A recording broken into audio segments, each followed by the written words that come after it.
vois qu'on travaille beaucoup trop, qu'on n'en peut plus de nos vies, et en fait, c'est juste qu'il y a une clé de bien-être financièrement accessible à tous, qui est la rando, le grand air, etc.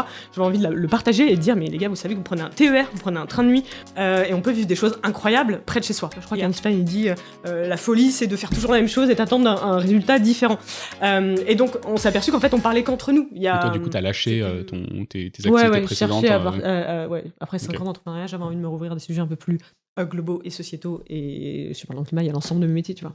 Les études, la data, le design, aller pitcher, Ouais, j'adore. Trop cool. Bah, on va en parler J'ai juste. un peu mon job idée. C'est vrai. Une semaine de 4 Excellent. jours. Je m'intéresse beaucoup à la semaine de 4 jours. Pour le principe, qu'est-ce que tu fais de ta 5e journée?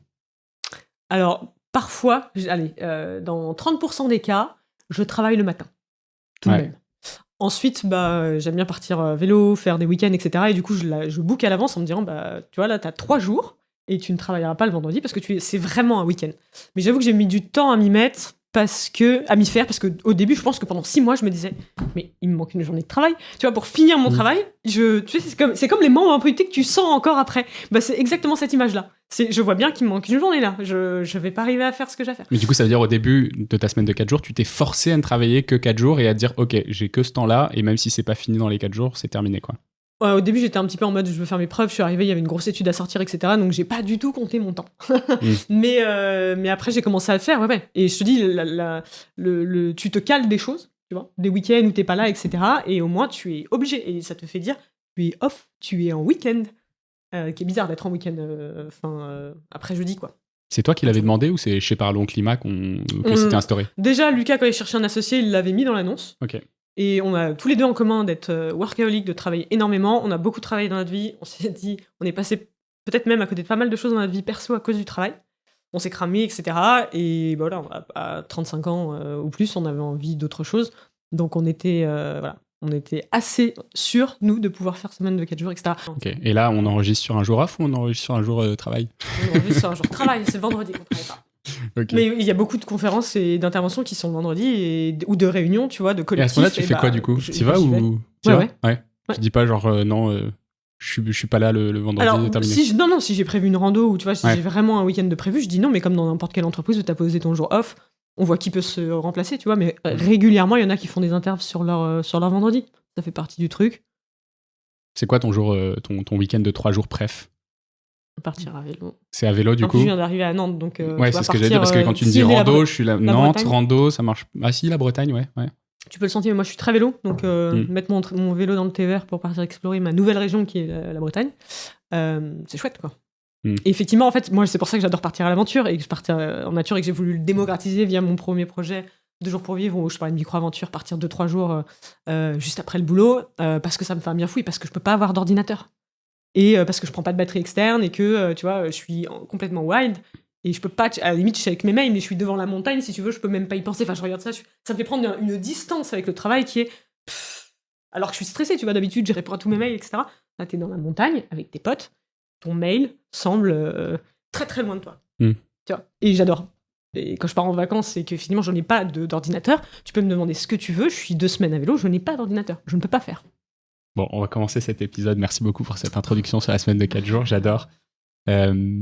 Aujourd'hui, notre objectif, c'est de... Et d'ailleurs, je suis très content qu'on ait commencé par parler de ça parce que la façon d'aborder un sujet, c'est aussi ce que vous essayez de véhiculer chez Parlons Climat, que ça, tout a un sens. Et là, l'objectif aujourd'hui, c'est de comprendre que on ne peut pas parler de climat à tout le monde exactement de la même façon. Et donc, pour ça, je suis avec Amélie Deloffre. T'as cofondé du coup Parlons Climat. Tout à fait. Et d'autres projets aussi, dont tu disais 2 jours pour vivre juste avant. Et du coup, je suis ravi d'être avec toi. Est-ce que tu peux te présenter et me dire un peu ce que tu as fait avant de faire Parlons Climat? Je suis donc Amélie Deloffre, j'ai 37 ans. Moi, j'ai vraiment un ADN de monteuse de projet, quoi. J'ai écrit sur LinkedIn, c'est peut-être un peu pompeux. Entrepreneur d'intérêt général, mais c'est un peu ça. Qu'est-ce qui manque dans ce monde? Qu'est-ce que je pourrais porter? Que ça soit une entreprise, que ça soit une asso, que ça soit un projet lucratif ou non, c'est pas trop mon sujet. Et donc, effectivement, je viens du monde de la com. J'ai travaillé d'abord en agence chez Publicis. Après, je suis passée en start-up, j'ai fait de la big data, etc. C'était assez intéressant. Je suis autodidacte en design, donc je suis spécialisée en ce qu'on appelle la data visualisation, le data storytelling. que j'ai enseigné au CELSA et je fais quelques conférences là-dessus. Et je me suis lancée dans l'entrepreneuriat il y a 7 ans sur un sujet qui s'appelle la micro-aventure. Partir à l'aventure près de chez soi, pas besoin d'attendre les grandes vacances, partir dans l'Himalaya, etc. Ça a vachement résonné avec le Covid, rester près de chez soi et puis la crise écologique, tu vois, moins prendre l'avion. J'ai fait ça pendant 5 ans, à un rythme, je dirais, assez soutenu. Et avec puis, à chaque fois la vision écologique en jeu, ou au début c'était plutôt... Au début, non. Et ouais. très honnêtement, on est plusieurs à s'être lancés en 2017. C'est que c'était vraiment dans l'air du temps parce qu'on a tous proposé le même concept qui après a eu le nom de micro-aventure.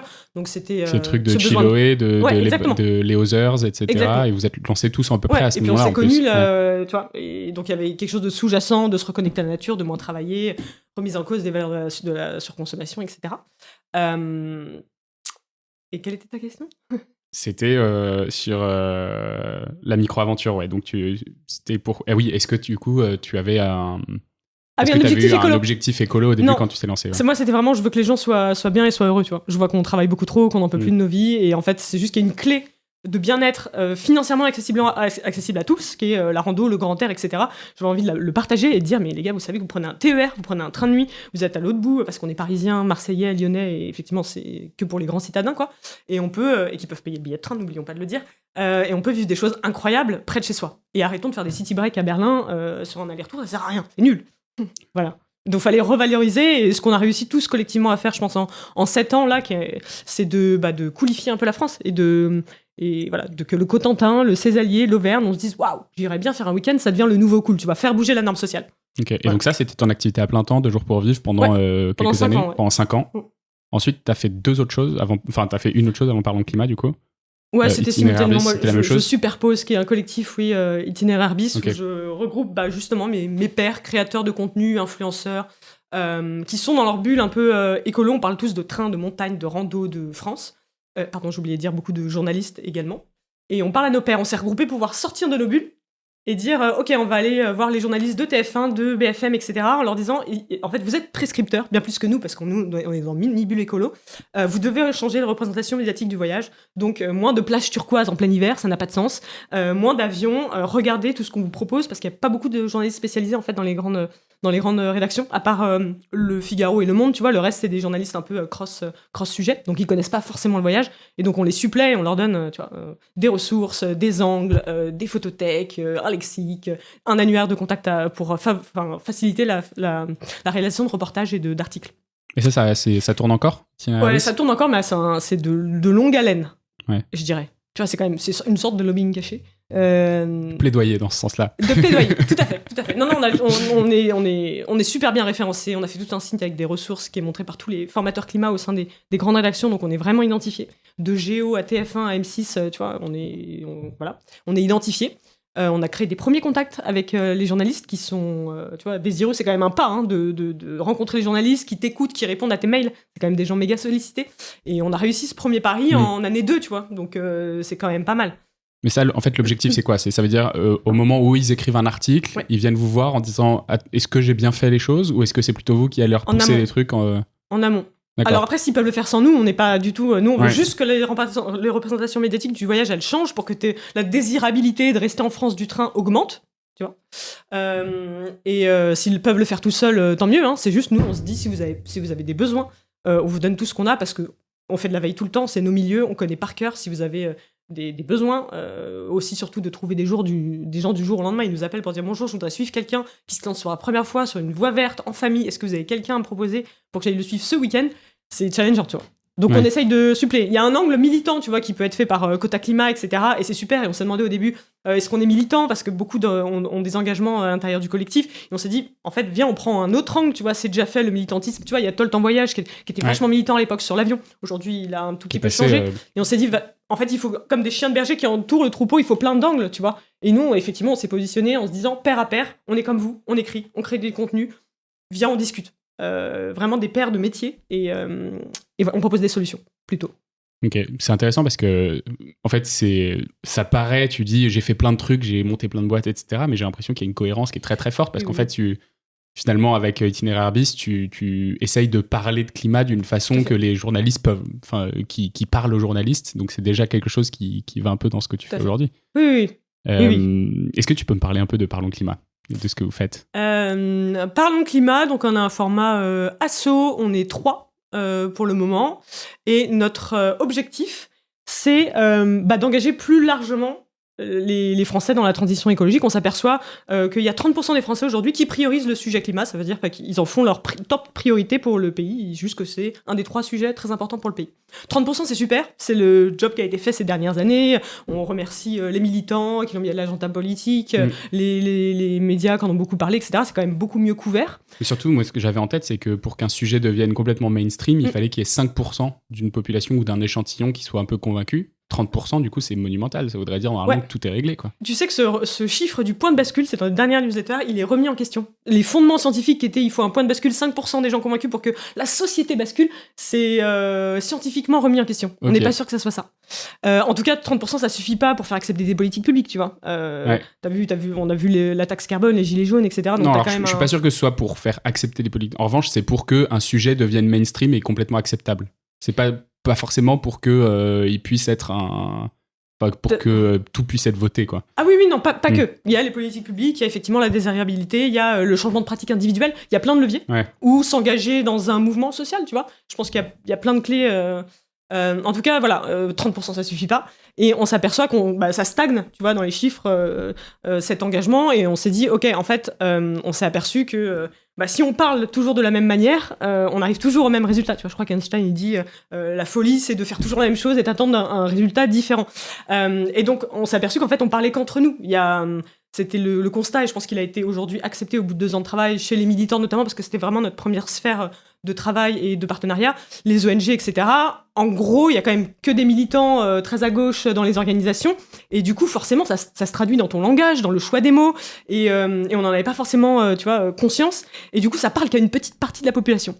Ce constat-là, il a été accepté, c'est juste comment on fait, et donc nous, on travaille là-dessus, on fait des études, on essaye de creuser vraiment et de comprendre les publics les moins engagés, qui sont ceux qu'on ne côtoie pas, qui sont un peu tendus par les arguments écolos pour plein de raisons. On va essayer de comprendre pourquoi. C'est pas qu'ils veulent pas, c'est qu'ils ont des vies, des préoccupations, des lunettes pour voir la vie, des valeurs, des choses qui sont très importantes pour eux, qui ne sont pas pour nous. Et une fois qu'on arrive ça, on arrive presque sur, on dirait, la reco stratégique. On arrive sur quels sont les leviers, en fait, qu'est-ce qui pourrait les atteindre, ces gens. Comment on fait pour mieux les prendre en considération dans nos communications, mais aussi dans nos propositions de mobilisation. Là, on discute, tu vois, peut-être qu'un jour, on servira, tu vois, à orienter le design des politiques publiques pour mieux prendre en compte ces gens-là. Donc, on a travaillé sur des gens qu'on appelle des laissés pour compte. Je pourrais t'en parler, pourquoi ça s'appelle des laissés pour compte. On a travaillé là-dessus sur les 2 études, climato-sceptiques, la droite, on a eu une commande pour travailler un petit peu sur les chrétiens. Enfin, voilà, on creuse différents segments. Quand tu dis on a une commande, c'est qui vous commande ça ? On n'a pas eu de commande, le mot est mal choisi. C'est des assos type Arocha, la conférence des évêques, etc. Donc c'est plutôt des acteurs comment est-ce que qui nous, voulaient on parle à notre population. Et ils voulaient savoir est-ce que vraiment l'Église a un rôle à jouer. Même il y avait ça. Outre le comment, c'est déjà quelle est la perception des pratiquants. C'était les cathos et les protestants pratiquants. Est-ce que vraiment il y a un déficit ? Il y a des études des États-Unis qui montraient qu'il y avait un lien entre foi et, tu vois, l'homme est un peu au-dessus de la nature. C'est Dieu qui doit se charger de réguler le climat, enfin de gérer ça. Et c'est quelque chose qui était déjà un petit peu avéré, qu'il voulait vérifier. Après, le pape François avait quand même sorti une grosse encyclique écologique. Exactement. Laudato aussi. Et on a publié notre étude l'année dernière, pile à ce moment-là, c'était bien actuel. C'est arrivé en pile en même temps ? Ouais. Bravo. Tu m'as dit 30% du coup qui sont engagés, c'est pas suffisant. Les 70%, ils font quoi ? Alors, ils font plein de choses, il y a un ventre mou. Et je dirais, nous, on a calculé qu'il y avait à peu près 1 Français sur 2 qui a un risque d'opposition, plus ou moins fort. Dans les sondages, on voit que tu as à peu près 20% de ce qu'on appelle technosolutionnistes. Donc, c'est ceux qui disent qu'en fait, on va trouver des solutions technologiques, il n'y a pas nécessité de transformer radicalement notre mode de vie. Tu as 25%, et c'est un tout petit peu à la hausse, et effectivement, on en a pas mal parlé dans la presse, de climato-sceptiques. Donc, c'est ceux qui reconnaissent l'existence du changement climatique est accepté. C'est juste les causes. Que ce soit l'activité humaine, donc ça, tu vois, t'as 25%, t'as 20% des gens qui disent je suis déjà au max, je peux pas faire plus, et t'as 25% qui sont pour les libertés individuelles, fondamentalement, même si c'est au détriment de la préservation de l'environnement. Quand tu juxtaposes, on a pris ces segments là, tu vois, dans nos sondages, quand tu les recoupes, ça fait 50% de la population, environ 53, je crois. Oui, parce qu'il y en a qui sont dans plusieurs catégories à la fois. Ouais, tout à fait. Ok. Tout à fait. Donc voilà, c'est les freins à lever, si tu veux. Et qui sont assez fortement, il y a des croyances, il y a plein de choses qui se jouent derrière, mais voilà. Ok, alors on va repasser là-dessus, savoir en fait, comment est-ce qu'on parle à ces familles différentes de valeurs. Mais avant ça, j'avais une sorte de petite séquence où je te pose des questions pendant un temps limité. Tu dois répondre juste par oui ou par non. Wow. Sur des questions qui peuvent être un peu parfois difficiles à répondre. Donc c'est à toi de répondre par oui ou par non. C'est mon avis ou c'est mon niveau de connaissance qu'on teste? C'est ton avis plutôt. Ok. Ouais, l'idée c'est d'essayer de comprendre un peu qui est Amélie Delofre. Ok. Voilà. Top. On va se dire 18-20. Allez, top maintenant. Est-ce qu'on se plante dans la façon dont on communique sur l'écologie aujourd'hui? Oui. Est-ce qu'il y a une bonne façon de parler d'écologie? Pas du tout. Est-ce que donner plus d'infos donne de meilleurs résultats? Non. Jamais? Si, il y a une équation et c'est pas tranché sur le sujet. Est-ce qu'on peut mettre la société dans des cases pour mieux savoir comment leur parler? C'est ce qu'on fait, c'est pas parfait, mais ça aide à comprendre. Est-ce que l'écologie est avant tout une question de récit de futur souhaitable? Allez, je vais dire oui. Est-ce que les réseaux sociaux rendent-ils la communication écologique plus difficile? Non, pas nécessairement. Est-ce que les actions individuelles peuvent-elles influencer la lutte contre le changement climatique? Oui. Est-ce que la France est écolo? Ah, ça dépend d'où on la regarde. À 30%, disons. À 30%. Okay. Sachant que nous, on mesure l'opinion publique, tu vois. Après, on sait que c'est paradoxal avec les usages, tu vois. On peut pas mesurer tous les usages de consommation, entre quelqu'un qui dit qu'il il comprend que prendre l'avion c'est négatif, mais il le fait quand même, tu vois. On voit qu'il y a il y a un mouvement d'opinion publique, notamment je prends l'avion parce que c'est un cas que je connais très bien. On voit que vraiment ça avance dans l'opinion publique. Pour autant, on n'a pas vu un effondrement, si tu veux, des usages en termes d'avion, quoi, des Français. Donc on augmente plutôt une sorte d'augmentation de la dissonance entre le discours et l'action à ce stade. Mais tu peux te dire que c'est peut-être la première étape. Exactement. Ouais. C'est peut-être le chemin naturel.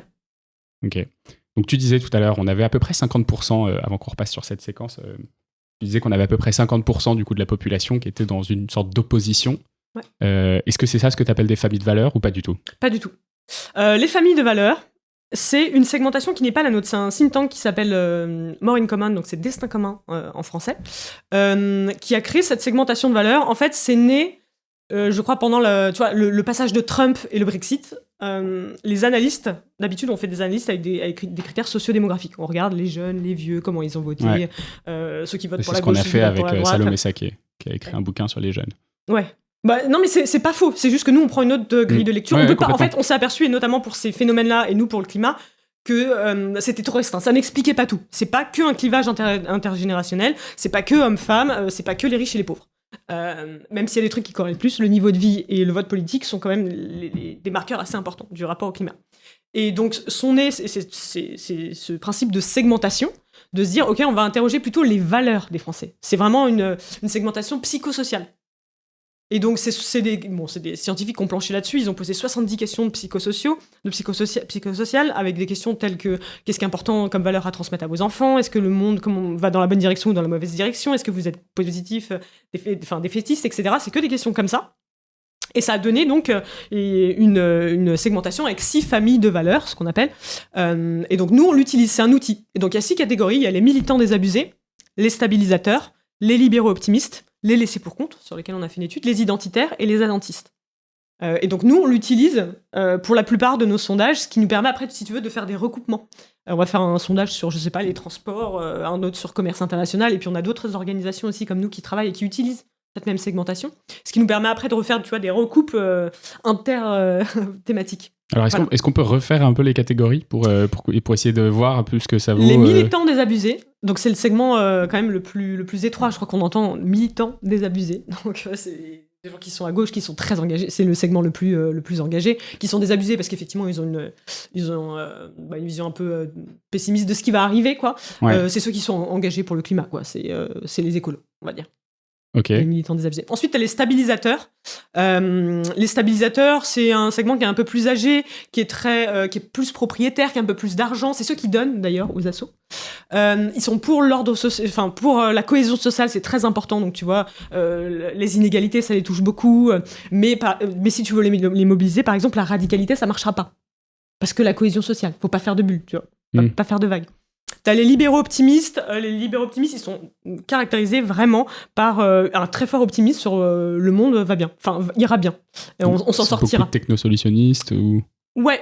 À grosse maille, c'est un peu cliché de dire qu'ils sont que technosolutionnistes, mais ils sont un peu plus effectivement technosolutionnistes, un peu moins en faveur de l'intervention de l'État, etc. Donc il y a ça, et c'est pas vraiment corrélé à les riches, les pauvres. On pense tout de suite Startup Nation. Il y a parfois un cliché où on met Startup Nation, pas trop. On l'a vu qu'il y en avait aussi en banlieue parisienne. Tu vois, il y a des en banlieue, il y a tu vois, c'est le chauffeur Uber aussi. Il y a ça, l'auto-entrepreneur. Il y a un peu ça, et ils sont plus pour eux la valeur travail est très importante. Ils pensent qu'on peut y arriver dans la vie si on travaille. Et que si tu travailles, tu as toutes les chances de réussir. Là où les premiers vont te dire, les militants désabusés vont te dire c'est la chance. C'est le DTF, hein, c'est là où t'es né. Voilà. Donc c'est pas le même rapport au travail et aux inégalités. T'as les laissés pour compte, qui sont caractérisés par un fort déclinisme, défaitisme, ils ont des difficultés économiques. C'est le segment le plus... Bon, c'est pour ça qu'on a fait une étude spéciale, c'était 20 à 25% jusqu'ici. Là, on a l'impression dans nos dernières études, c'est à valider que c'est plutôt 25%, 30% de la population. Il y a eu la crise du pouvoir d'achat, donc ça bouge. Hein. Donc c'est beaucoup. C'est un segment quand même qui est important et qu'on connaît pas du tout. Autant les 3 premières, tu vois, en tant que... Bon, je sais pas si on dit qu'on est des écolos, mais on les connaît, on les côtoie. Ouais. Autant les laisser pour compte, et c'est pour ça aussi qu'on les a creusés beaucoup moins. C'est quoi? C'est parce que c'est des ruraux, des périurbains qui sont... Périurbains, difficultés économiques, très peu connectés à l'information. Ouais. Là où les 3 profils sont à fond, c'est ceux ils ont pas beaucoup d'agentivité, ils se sentent déclassés, non valorisés, non écoutés, ça leur tombe dessus, la transition, c'est très élitiste, ça descend. Est-ce que c'est gilets jaunes ou c'est encore trop... Apparenté gilets jaunes, ouais. C'est pas, ça superpose pas parfaitement, mais ouais, effectivement, c'est une image un peu qu'on peut en avoir. Et ensuite, t'as les attentistes, qui est la catégorie qu'on définit le moins, parce que attentiste, quoi. C'est un peu ce qu'il reste. Et les identitaires plus âgés, plus ruraux, politiquement engagés, fortement orientés vers le RN, qui ont voilà, une valeur, qui sont très fiers du passé de la France, un peu de patriotisme, etc. En gros. Okay. En très gros. Et donc à chaque fois, donc sur ces 6 familles de valeurs, y a des discours qui fonctionnent et d'autres qui fonctionnent pas du tout, donc des discours qui antagonisent et des discours qui embarquent. Ouais. Et là, vous avez réussi à déterminer en gros comment parler à chacune de ces familles de valeurs, c'est ça? Alors, pas aussi précisément, parce aujourd'hui, à date, on ne dit pas qu'on sait exactement parler aux identitaires, aux laissés pour compte, etc. On comprend juste leurs préoccupations, on essaye de déterminer des leviers. Tu vois, les laissés pour compte... on a l'argument de changer le système, c'est quelque chose qui marche très bien avec les laissés pour compte parce que le système marche pas pour eux. Tu vois, ils vont être très empathiques avec les agriculteurs qui gagnent pas leur vie, etc. Donc ça, c'est un truc sur lequel j'aime pas dire tu peux jouer parce que ça fait vraiment genre... on fait tout pour leur parler, alors qu'en fait, il y a quand même une part qui, en fait, on les comprend pas et on devrait les prendre en compte. C'est pas juste, on doit juste changer son discours et leur faire avaler des trucs qui leur conviennent pas. Tu vois, ils ont pas d'argent, ils vont dire, bah, la voiture électrique, c'est super, mais je peux pas me l'acheter. Tu vois, qu'est-ce que tu réponds à ça? Qui est une offre de leasing, mais qui est pas suffisante pour eux et qui est pas accessible à tout le monde. Donc, il y a un peu ça. Il y a des déplacements de ton, effectivement, pour les laisser pour compte, parler à 2050, ça n'a pas de sens, tu vois. Changer le système, on s'était dit, changer le système, ça veut dire quoi? Changer le système ça marche très bien chez les militants désabusés, sur les stabilisateurs aussi, sur les laissés pour compte, changer le système, ça veut dire quoi? Justice sociale, on comprend pas. Justice sociale, on comprend pas. Donc en fait, c'est autre chose que de dire le système est en train de changer via venez rencontrer ceux qui sont en train de mettre la main à la pâte, quoi. C'est plein de choses comme ça, de petites choses qu'on essaye de mettre en place et on donne les clés à plein de communicants. En fait, je ne sais pas si je l'ai expliqué, mais notre but, c'est quand même de donner des clés, de travailler avec des communicants en bout de chaîne. On va jusqu'à la reco stratégique, qui est effectivement quelle est leur consommation média, qu'est-ce qu'on pourrait davantage cibler, est-ce que c'est la télé, quel compte Instagram, etc. Parce qu'on les interroge sur leur consommation média. Et ensuite, effectivement, on est en train de monter une communauté de pratique qui verra le jour dans quelques mois. On va regrouper tous les communicants climat qui bossent sur plein de sujets de transition, le réemploi, l'agriculture, l'alimentation, pour qu'ils puissent pratiquer sur la base de nos insights, parce qu'on n'est pas assez aujourd'hui pour dire qu'on travaille sur chaque campagne, chaque message, etc. On a essayé de le faire au début. On s'est dit qu'on n'était pas assez staffé pour faire ça, qu'on allait plutôt regrouper les gens, créer des workshops où on se dit, ok, on prend les laissés pour compte. Vous avez quoi? Les éoliennes. Très bien. Comment ça résonne? Vous avez quoi? Le vrac. Voilà. Ok, super intéressant. Est-ce que c'est ça qu'on appelle la climate communication? Ouais, la science et l'art de savoir mieux parler climat. Ouais, c'est un peu ça. C'est un peu ça. Il y a des scientifiques qui travaillent vraiment sur l'acceptation. Comment dire ça? Nous, c'est pas hyper scientifique. Je sais pas comment te répondre. On va dire oui. La question je dirais peut-être qu'on peut pas pricer. Comment est-ce qu'on fait pour sortir de la bulle alors ? Waouh. Puisque du coup, l'objectif, c'est quand même d'essayer d'aller parler à des gens qui sont pas forcément donc dans ces militants désabusés. C'est quoi la technique pour sortir de la bulle et pour réussir à les toucher ? Alors, je sais pas si je peux te donner une technique comme ça, sinon on ferait la secret un mode sauce. page, on l'enverrait à tout le monde et ça serait réglé. Il y a un sujet déjà d'émetteurs. C'est le truc qui ressort le plus. En fait, nous, quand on a commencé à travailler, on s'est dit, ok, on travaille avec le mouvement climat, avec des assos, etc., qui prennent déjà la parole. On va essayer de leur montrer qu'il faut se décentrer, etc. Ça, c'est à qui tout le monde est ok, etc. On va changer les mots. Et on se dit, ça, c'est valable dans quelle mesure, tu vois ? Jusqu'à où tu peux sortir de ton milieu et de qui tu es. Donc oui, il y a un travail sur les mots, sur le discours, etc. Et faut faire émerger de nouveaux émetteurs, tu vois, tout simplement. Des nouvelles figures, genre des Ferris Barkat, banlieue climat, exactement. ou ce genre de choses, quoi. Parce que on peut essayer de ne pas tendre, tu vois, de pas tendre les gens avec des arguments qui leur conviennent pas du tout, essayer de comprendre. Et ça, c'est notre taf, de dire, regardez, en fait, les gens, ils vivent comme ça. Ce que tu lui dis, ça marche pas, quoi. Évidemment, pas utiliser, enfin, vulgariser. On voit que personne n'utilise carbone, CO2, gaz à effet de serre, notamment chez les militants, chez les laissés pour compte. Donc, faut peut-être parler de pollution. Enfin, il y a quelque chose à craquer là-dessus. Donc, il y a les mots, mais il y a aussi le fait de trouver de nouveaux émetteurs et faire émerger aussi de nouveaux émetteurs. Les caractéristiques, il y a des gens qui veulent les laisser pour compte. La première caractéristique qu'ils souhaitent voir chez un acteur de l'environnement et de l'écologie, etc., c'est la proximité avec les gens comme nous. Et en fait, quand ils regardent la télévision, ils regardent beaucoup le JT, ils voient personne comme eux. Donc c'est très difficile. Et ils vont nous citer Bardella, qui paraît comprendre qui ils sont, parce qu'ils ont fait moins d'études au RN, tu vois, il y a ce côté moins élitiste. Et qui d'ailleurs il se retrouve très chez Hanouna parce que Hanouna a su emprunter tous les codes, tu vois, tutoyer, ouais, viens dormir chez moi, la proximité, la sympathie, qui fait qu'il y a une proximité affective avec ces gens-là. Donc il y a un sujet, si tu veux, de discours, d'adaptation des discours, effectivement, et de trouver les bonnes figures. Et donc on devrait marcher sur ces deux jambes si on voulait y arriver. Ok, mais du coup tu es en train de dire quand même que, je sais pas, dans le cadre de The Big Shift, si j'ai envie d'aller chercher plus de monde, il faut que j'ai un co-animateur qui vienne d'un milieu différent ou qui soit... Ouais, et puis même, il faudrait que tu changes tout. T'as comme même, je pense, même les codes graphiques, ça, on l'identifie pas et on l'a pas, pour l'instant, travaillé, tu vois. Mais même, je pense que dans nos codes graphiques, et outre notre vocabulaire, même ça, il faudra le changer. On a tous le même code graphique, léché, enfin, les mêmes typos, tu vois. Même ça, il faudrait le changer, tu vois, idéalement. Ok. Vous accompagnez les gens là-dessus ou pas ? On n'a pas encore fait ce pas-là. Mais idéalement, on essaye de monter là un petit pool de freelance, tu vois, de divers métiers de la communication qui connaissent très bien nos travaux et qui les suivent et qui pourraient effectivement, tu vois, monter sur plein de sujets de communication et essayer de les adapter. Tu disais là que vous avez du coup, sur une famille de valeurs, notamment les laissés pour compte, vous avez décidé de faire une étude très spéciale sur eux en particulier, parce qu'ils représentent une part assez importante de la population. Qu'est-ce que ça donne ? Vous avez 2 études, du coup, vous avez les laissés pour compte, et puis j'ai vu que vous aviez fait les Français par le climat aussi, pour essayer de regarder en gros ces différentes familles, comment est-ce qu'elles ont besoin d'évoquer le sujet du climat. Ouais. C'était quoi les grandes conclusions de ces 2 études ? Alors, les grandes conclusions... Les grandes conclusions des laissés pour compte, c'est que, je vous les oriente parce qu'il y en a tellement, c'est qu'ils ne sont pas, contrairement aux clichés, ils ne sont pas anti-écolos. Ils sont mobilisables, tu vois, vraiment. Il n'y a pas cette haine de l'écolo qu'on aurait pu voir surgir, pas du tout. C'est juste, même ils en ont une vision positive. Déjà, ils sont conscients du changement climatique, tu vois, ils ont tous à côté de chez eux un agriculteur, leur étang qui est asséché, etc. Donc ils sont tous conscients qu'il y a un souci, que c'est très important pour eux, ils sont inquiets, etc. Donc il n'y a pas trop de débat là-dessus. Est-ce qu'ils font partie aussi peut-être de la population qui subit l'écologie, c'est-à-dire qui n'est pas forcément une écologie par choix, mais plutôt parce qu'ils n'ont pas les moyens de prendre cet avion, parce qu'ils n'ont pas les moyens de partir en vacances plus, ou ce genre de choses ? Exactement. Donc moi, on a pas mal discuté avec des chercheurs qui travaillent vraiment sur les pratiques écologiques des classes populaires et des classes moyennes. Et en fait, ce dont on s'est aperçu, et ça ressort dans nos entretiens du coup qualitatifs, parce qu'on discute avec des gens, outre nos sondages, on fait des visios avec des gens, quoi. C'est qu'en fait, il y a des pratiques écolo, mais elles sont pas revendiquées comme telles.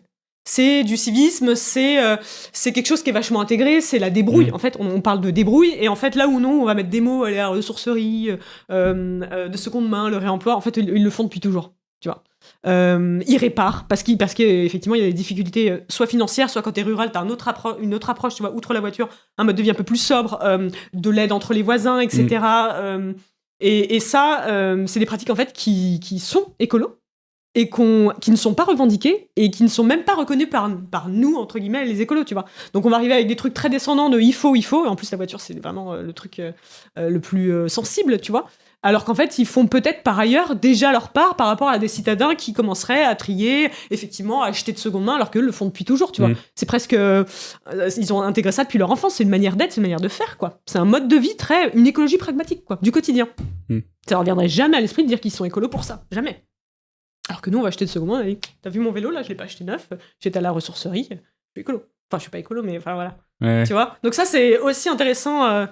à prendre en compte. Mais donc, ils sont pas anti-écolo. Il n'y a pas cette haine de l'écolo. D'ailleurs, ils trouvent ça cool. C'est juste qu'ils savent pas trop quoi faire et comment le prendre, tu vois. Ils disent, bah, écolo, c'est faire attention à tout, c'est faire plus que ce que je fais, mais ils savent pas vraiment quoi.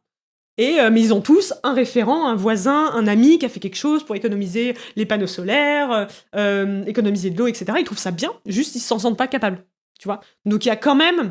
C'est un public qui est extrêmement défaitiste et fataliste, et quand tu penses que tout est déjà fini, il faut quand même leur redonner l'envie d'agir et le pouvoir d'agir, leur faire comprendre qu'ils peuvent, tu vois. Mais ils sont quand même, ils peuvent y aller, quoi. On peut y arriver. Sur le site, du coup, il y a toute une partie, là, on va voir si tu as bien révisé, du coup. Vous avez 11 conseils pour mieux parler d'écologie. Et je les ai trouvés hyper pertinents. Est-ce que tu vas me les réciter ? Bah, je vais pas te les réciter, c'est pour ça que je voulais savoir si toi tu les avais en tête. Mais sinon, on peut aller les chercher directement sur le site. On fait ça ? Ouais. Vas-y, on va regarder. Hop. Je les connais, croyez pas, je les connais. Mais... C'est vrai ? Pour pas dire d'ânerie. C'est une presse qui a 2 ans qui continue d'être vachement téléchargée sur notre site.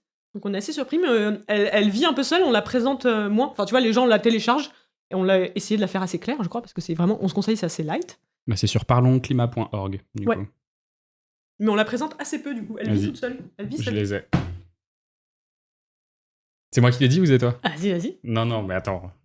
Je suis gêné, du coup. C'est pas moi qui les ai écrits. Non, t'inquiète. C'est de la synthèse, hein, c'est pas nous. On a vraiment synthétisé 10 ans de recherche en climate communication, pour info. On les a traduits en français courant, accessible. D'ailleurs, il y a l'étude complète qui est accessible en téléchargement. Il suffit juste de laisser son email. Alors, 1. Connaître les valeurs du public visé, adapter son message. Donc ça, c'est la clé pour être entendu. C'est ce qu'on disait donc, avec les 6 familles de valeurs. 2. Déverser des faits scientifiques ne suffit pas à convaincre. Et d'ailleurs, là-dessus, très bonne anecdote, mais j'avais enregistré un épisode avec un autre podcasteur d'un podcast qui s'appelle Le Nectar, et il m'avait demandé de résumer un bouquin. J'avais résumé le bouquin de Bruno Latour, le manuel pour une nouvelle classe écologique. Et en fait, j'avais vu un enseignement de son co-auteur qui disait que Don't Look Up, le film avec Leonardo DiCaprio et Jennifer Lawrence, c'était aussi une grosse critique de ces 2 scientifiques qui finalement avaient essayé de déverser des infos en disant « Mais si, regardez, ça arrive », et que toutes ces infos scientifiques n'avaient eu aucun impact parce que, en fait, en rajouter ne servait à rien. Donc, très intéressant. 3. Chaque narratif a ses effets, le choisir avec soin peut faire pencher la balance. Ça, comment est-ce qu'on peut Tout à fait, c'est le choix des mots, quoi. Ouais. Effectivement, si c'est trop pointu, trop technique, les études ont montré que l'audience décroche, quoi. Il y a vraiment un décrochage pire, presque ça met presque l'effet inverse, quoi. Donc c'est hyper important de pas être trop technique, de pas être trop T'as un trop exemple pointu. Là-dessus, un truc un peu genre concret ? Là, je te résume vraiment les études qui ont été menées dans le monde anglo-saxon, quoi. Ok. Ah oui, parce qu'effectivement, c'est les 11 conseils du monde anglo-saxon. Ouais. Peut-être que ça s'applique pas exactement pareil à la... Si, on peut se dire que ça s'applique. C'est juste, là, ils l'ont mesuré, tu vois, l'impact négatif. Alors, 4, le sentiment d'appartenance, c'est un fort vecteur d'engagement. Ouais, ça, on tend à le dire. Si t'es tout seul et que tu crois, c'est même au-delà de la réalité, si tu crois que t'es seul à faire des efforts, tu ne les feras pas. Et c'est pour ça qu'on donne quelques conseils comme ça en communication, c'est hyper important. On a tendance à communiquer sur les gens qui font pas, l'État. En fait, le manque d'exemplarité fait que les gens ne s'engagent pas. Les laissés pour compte et d'autres sont capables de nous citer les jets privés, les excès, tu vois. Et du coup, c'est un frein à l'engagement. Donc c'est important en fait de communiquer sur le fait que partout dans le monde, il y a plein de gens qui s'engagent. Sinon, t'as l'impression que t'es le seul à faire et tu ne fais pas le pas. Tu fais pas le pas. Ouais, moi, la plupart de mes invités me disent que le collectif, c'est ce qui fait qu'ils arrivent à se motiver aussi au quotidien. 5, donner la parole à des vrais gens, car l'empathie est un moteur d'engagement puissant. Donc là, c'est effectivement trouver les émetteurs, comme tu disais, trouver les bons émetteurs qui correspondent à la cible. Donc, Ferris Barkat, Banlieue Climat, Mamad de The Impact Story aussi, qui sont très grand public, qui marchent très très bien. 6, la personne qui parle est plus importante que son message. Ouais, quasiment plus importante. Si tu crois pas, si t'es pas du même bord politique et que t'as une personne qui va te parler, tu mets à distance tout de suite ce qu'il va te dire. C'est assez fou. Donc en gros, on s'enferme dans nos bulles et on a tendance à plus croire ce qui se passe à l'extérieur de notre propre bulle. Ouais. C'est inconscient, hein, c'est vraiment un mécanisme. Donc ça, il y a peut-être un exercice à faire d'essayer d'avoir une sorte d'empathie ou d'essayer de comprendre les mots de la personne avec qui on n'est pas d'accord encore plus. 7, utiliser un vocabulaire trop technique diminue et la compréhension du message et l'engagement. Donc ça, on en a parlé. 8, un mot ou un adjectif peut faire toute la différence. Donc ça, qu'est-ce que ça pourrait être Quel exemple on a dans la presse qui était...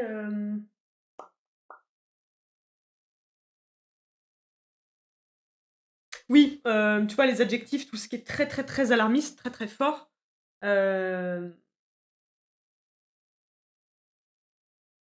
Moi j'en avais un, mais c'est plutôt autour de tu vois, il faut réduire l'usage de la voiture plutôt que de dire vous pouvez augmenter l'usage du vélo. Oui. Et donc tourner dans un sens ou dans l'autre, l'usage de ce mot-là dans un sens peut faire varier.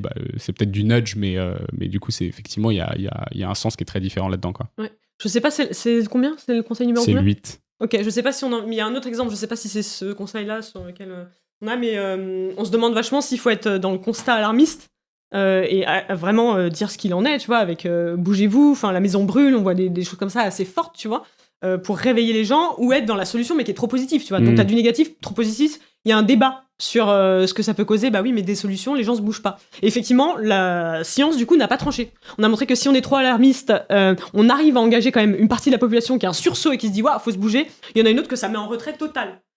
Et pareil, si t'es trop positif, bah les gens s'engagent pas. Donc ça, tu vois, c'est pas tranché. Donc il faudrait presque que les deux coexistent. Ouais, bah ça c'est le 9 du coup. Un discours alarmiste ou uniquement positif ne suffit pas. Donc effectivement, il faut probablement les deux. 10, le sujet de la santé rend concerné et pousse à agir. Ouais, en fait, c'est un angle. C'est les co-bénéfices de la transition écologique. Ouais, c'est un angle qui n'est pas utilisé encore trop pour parler de la transition et qui, via les études, on s'aperçoit que c'est un levier majeur d'engagement. Les gens sont soucieux de leur santé, c'est juste qu'on communique pas dessus. On fait pas trop le lien entre santé et climat, donc on notifie juste qu'il y a un angle là. L'air est meilleur et moins de cancer si tu prends ton vélo, moins de PFAS si tu as la bonne poêle, moins de pollution si tu manges bio, j'en sais rien. Ok, et 11, les textes ont leur importance, les images tout autant, si ce n'est plus. Bon, c'était des études, quoi, effectivement, de l'importance de bien choisir son visuel, quoi. Les gens le regardent bien et ça les impacte autant que les mots, quoi. Ok, donc ça c'est pour la et pareil, publicité.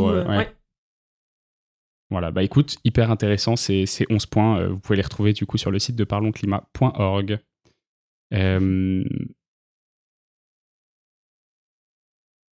Écoute, j'ai l'impression qu'on a abordé à peu près tout ce que j'avais sur ma petite liste. T'avais bien raison, on en est à 40 minutes. Amélie m'avait prévu que ça durerait moins d'1 heure parce qu'elle parle très très vite. Là, cet épisode, vous n'aurez pas besoin de le mettre en x1,3, en x1, ça devrait suffire avec la vitesse de son discours. Parfait. Mais c'était super intéressant. Est-ce que tu as un cas pratique à nous proposer de à quoi ressemblerait une communication climatique bien faite pour, je sais pas, pour une famille que tu connais bien, les laisser pour compte par exemple? Il faudrait que je te l'invente là. Elle a pas encore été...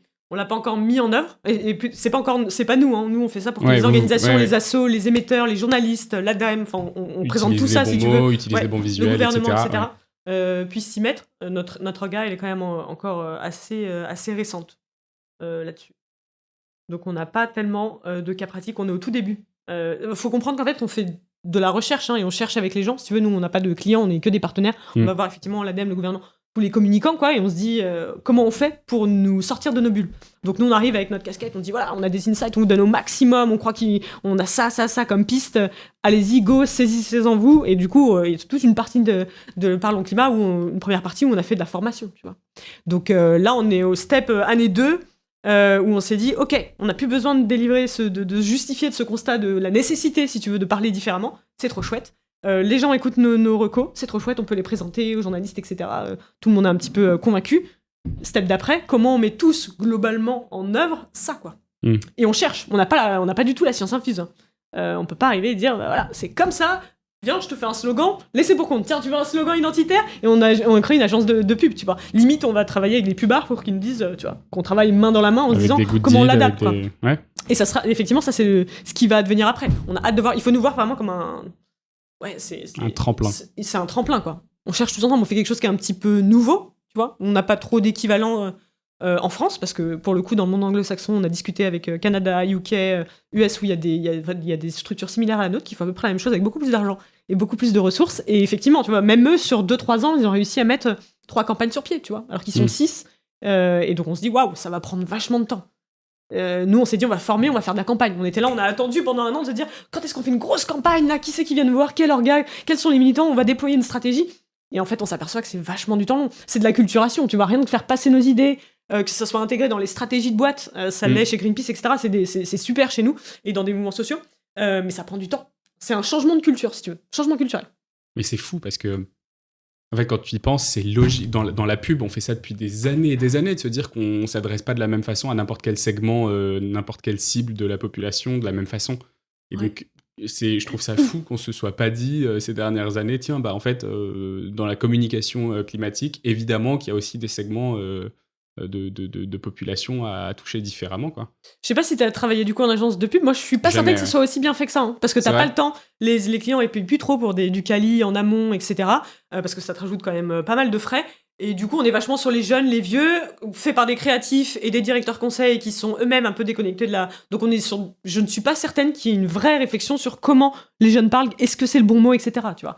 C'est assez superficiel, je pense. Plus que les travaux qu'on fait là. Il y a des planeurs strat, tu vois. Mais je pense qu'ils font des travaux et une recherche beaucoup moins poussée que ça. Vraiment. Ok. Il y a, oui, l'idée de s'adapter, mais est-ce que vraiment c'est pris comme une nécessité, une réflexion stratégique ? C'est vrai que moi, j'ai toujours imaginé comme quelque chose de très poussé, de très pointu, où chaque mot, il n'y a rien qui est laissé au hasard. Non. En fait, non, pas du tout.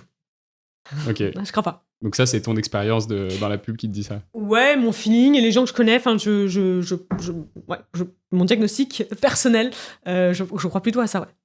Ok, bah, c'est fou parce que à ce moment-là, dans ce cas, je comprends pas comment ça. Enfin, même avec le big data, on sait qu'on a besoin de toutes ces données sur tous ces segments de population. Donc, même juste dans l'optique de récupérer ces données, je trouve ça intéressant de se dire qu'on aurait dû faire ça il y a déjà 10 ans, quoi. Ouais.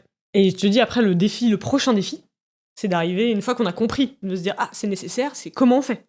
Ouais. On peut pas se décentrer totalement de nous-mêmes, quand même, on est qui on est. Donc oui, allez, on peut laisser la place sur les plateaux télé, on peut, tu vois, mettre d'autres personnes, faire monter des figures, et c'est très bien. C'est un défi, quoi. Voilà. T'arriverais à deviner quel est mon système de valeurs et comment il faudrait me parler ou pas ? Je n'oserais pas. Bah, t'es militant des abusés, je te connais pas assez. Déjà, sachant que c'est un score, c'est une méthode de scoring, donc tu tombes dans la case où t'as le plus, tu vois, t'es le plus en affinité, quoi. Ouais. Mais nous, on aime bien dire, c'est un peu comme les horoscopes, t'as des ascendants, tu vois, parce que t'es pas que militant ou que stabilisateur. Je suis pas que dans un seul cercle. Exactement. Il y en a un qui est majoritaire. Et puis après, on a des influences. On l'a fait chez les laissés pour compte, on a fait une sous-typologie en se disant, en fait, il y a des laissés pour compte qui sont ascendants militants désabusés, tu vois, et qui sont déjà engagés, qui veulent faire plus, etc.